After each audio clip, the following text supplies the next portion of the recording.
All Strong Builders, kita mau belajar ketekunan yang terakhir, yaitu ketekunan yang keempat. Jemaat atau gereja mula-mula bertekun di dalam berdoa. Ini adalah hal yang sangat penting. Kenapa? Karena doa merupakan sebuah gambaran ketergantungan kita sepenuhnya kepada kuasa Tuhan yang berdaulat dalam hidup kita. Kalau kita melihat prinsip doa, kita bisa temukan di dalam Markus pasal yang ke-11 ayat yang ke-24.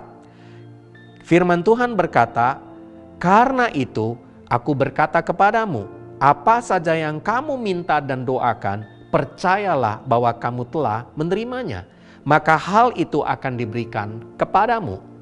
Ditegaskan bukan hanya kita berdoa sendirian.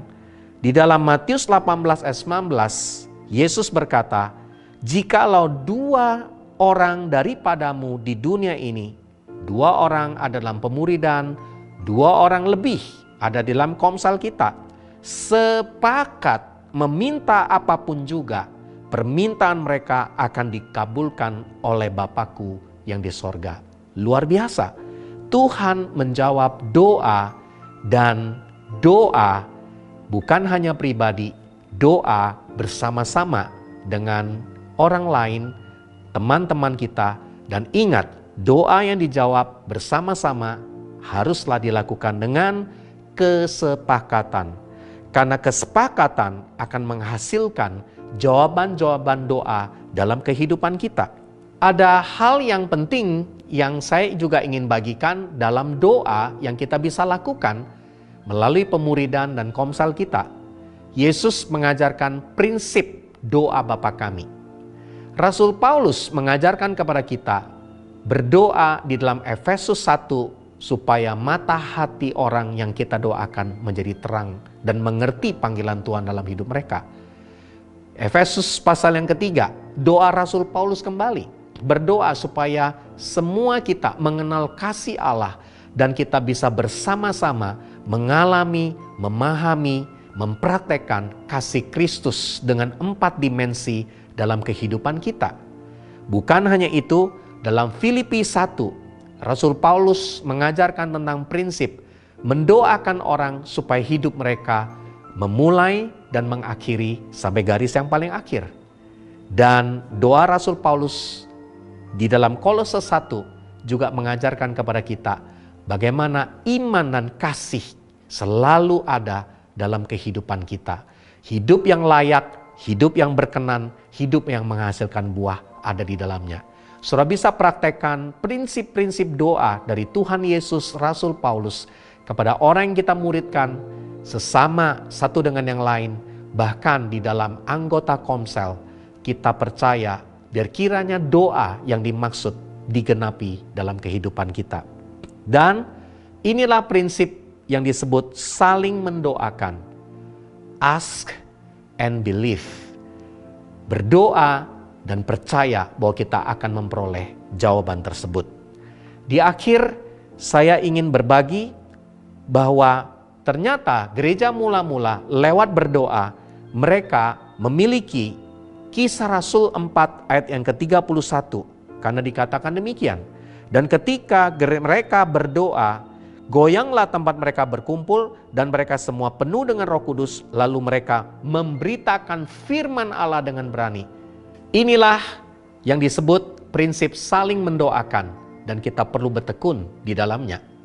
Dan yang menarik, saya ingin berbagi doa gereja mula-mula dari Kisah Rasul 4 ayat yang ke-31. Hasil dari doa tersebut, mereka memiliki keberanian untuk memberitakan firman Allah, berbagi. Dan inilah yang dinamakan jemaat yang punya hati misi, hati yang berani melakukan dan membagikan pengajaran apa yang sudah dialami kepada semua orang. Saya berdoa agar kita semua bisa melakukannya dengan gaya hidup bertekun seperti gereja mula-mula. Percayalah, di waktu kita berdoa, ada kuasa yang luar biasa yang membawa kita menjadi umat yang kuat dan bertindak. Di akhir dari arahan sharing yang saya bagikan, saya ingin ajak kita berdoa bersama-sama. Bapa di surga, kami bersyukur, kami percaya bahwa Engkau memberikan kepada gerejamu di pemuridan, di komunitas yang ada di Abalef Barat, supaya kami menjadi gereja yang bertekun di dalam pengajaran rasul-rasul. Apa yang sudah kami alami dalam firman Tuhan, kami bagikan kepada semua orang. Bahkan kami menjadi gereja yang bertekun di dalam persekutuan yang erat, keterbukaan, akuntabilitas satu dengan yang lain. Kami berdoa, kami menjadi gereja yang berbagi, saling melayani. Lewat perjamuan kasih, perjamuan kudus, kami selalu mengingat bahwa Engkau mendesain hidup kami untuk kami berbagi kepada semua orang. Dan di akhir hari ini kami berdoa, biar kiranya doa yang kami bawa, doa yang sepakat di hadapan-Mu akan membawa jemaat Abalef Barat menjadi jemaat yang kuat dan bertindak. Terima kasih Yesus, genapi semua janji-Mu, biar kiranya kami mengalami activate sehingga hidup kami berubah, transform, dan menjadi jemaat yang berdampak, impactful dalam hidup ini. Terima kasih, dalam nama Yesus kami percaya semua ini pasti terjadi. Semua kita yang sudah berdoa dengan sepakat sama-sama katakan amin.